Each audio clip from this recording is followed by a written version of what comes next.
नमस्कार दोस्तों।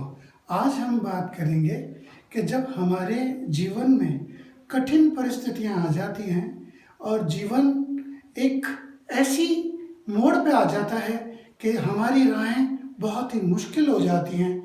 ऐसी दशा में कौन सी ऐसी चीज़ है, कौन सा ऐसा सिस्टम है जिसकी वजह से हम हमारी कठिन परिस्थितियों से बाहर आ सकें।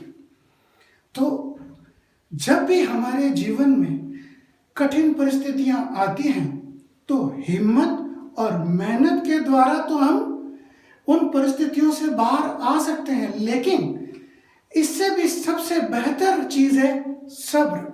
हिम्मत कोई भी कर सकता है, मेहनत कोई भी कर सकता है, पर सब्र रखना हर एक के बस की बात नहीं।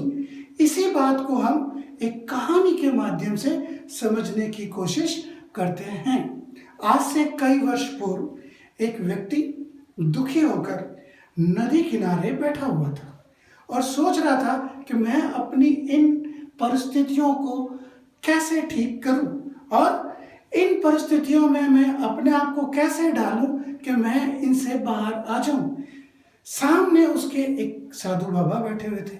वो उस व्यक्ति की उन सभी गतिविधियों को देख रहा था। साधु बाबा उसके पास में आए और उनसे पूछा, भाई तुम ऐसे क्यों बैठे हुए हो? तो उसने कहा, मेरे जीवन में अब कुछ नहीं बचा, मैं ये सोच रहा हूँ कि मैं इन परिस्थितियों से बाहर कैसे आऊँ। तो कभी तो मेरे को इस जीवन को अंत करने के बारे में मन में आ रहा है, कभी मन में आ रहा है मैं बहुत कुछ कर लूँ, यानी मैं निर्णय लेने की स्थिति में नहीं हूँ। तो साधु बाबा उसको बोलते हैं, आप ऐसा करो, मेरे पास एक जादुई घड़ा है, वो मैं घड़ा आपको दे सकता हूं, लेकिन इस घड़े को प्राप्त करने के लिए आपको मेरे पास 2 वर्ष तक मेरी सेवा करनी होगी। वो घड़ा मैं आपको 2 वर्ष सेवा करने के बाद दे दूंगा। इस घड़े से जो कुछ भी आप मांगोगे अपने जीवन में, ये घड़ा आपको दे देगा।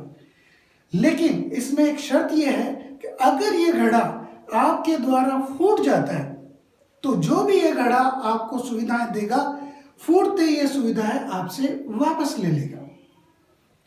तो वो व्यक्ति सोचने लगा। जैसे ही वो सोचने लगा तो साधु बाबा ने उसको एक बात और कही। कहा, मेरे पास 2 वर्ष में सेवा करने पर तो मैं ये घड़ा आपको दे सकता हूं, अगर तुम मेरे पास 5 वर्ष तक सेवा करो तो मैं ये घड़ा बनता कैसे है वो भी सिखा सकता हूँ। अब निर्णय आपको लेना है कि 5 वर्ष तक सेवा करके ये घड़ा बनाना भी सीखना है और बने बनाए घड़े को भी लेना है, और 2 वर्ष तक सेवा करके तुम सिर्फ इस घड़े को लेकर जा सकते हो। अब तुम निर्णय लो।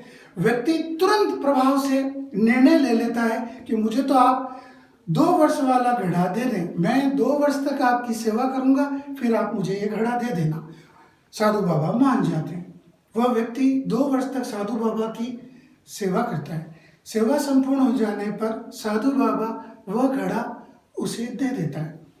घड़ा लेकर वो व्यक्ति चला जाता है और उस घड़े से वो सभी चीजें मांग लेता है जो उसे चाहिए होती है। बाद में उसका लालच बढ़ जाता है, वो बहुत सारी चीजें ऐसी भी मांग लेता है जो उसे नहीं चाहिए। धीरे धीरे करके उसके पास में बहुत सारी सुख संपत्ति हो जाती है। एक दिन वह मदिरा पान करके जैसे ही अपने घर के अंदर दाखिल हो रहा होता है तो उसके कदम लड़खड़ा जाते हैं और वो घड़ा जो उसके सामने रखा हुआ था उनके कदमों के वजह से टूट जाता है।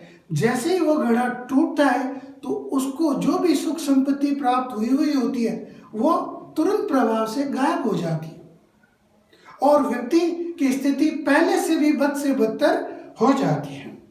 तो इस कहानी से हम ये सीख लेते हैं कि हमें कोई भी काम सोच समझकर सब्र के साथ करना चाहिए। जैसे कि अगर ये व्यक्ति 2 वर्ष तक सेवा न करके 5 वर्ष तक सेवा करता तो इस घड़े को बनाना भी सीख लेता, और अगर वो बनाना सीख लेता तो अगर टूटता तो वो उसको बना भी सकता था और अपनी सुख सुविधाओं को वो वापस भी प्राप्त कर सकता था। लेकिन उस व्यक्ति ने ऐसा नहीं किया।